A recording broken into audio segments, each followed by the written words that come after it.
to be strong. Dapat ang tao malakas dahil marami talagang bagyo ang buhay. First of all, believe in God.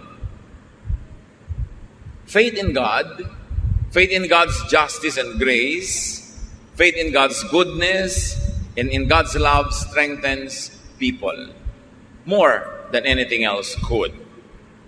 Pag ang tao ay may pananalig, may pagtitiwala, napakalaking lakas ang ibinibigay noon sa kanya. Isaiah 41:10, "Don't be afraid, I am with you. Don't tremble with fear, I am your God. I will make you strong as I protect you with my arm and give you victories." Maraming turo ang Panginoon sa Old Testament, maging sa New, na laging ang tema ay huwag kang matakot, huwag kang panghinaan ng loob, maging matatag ka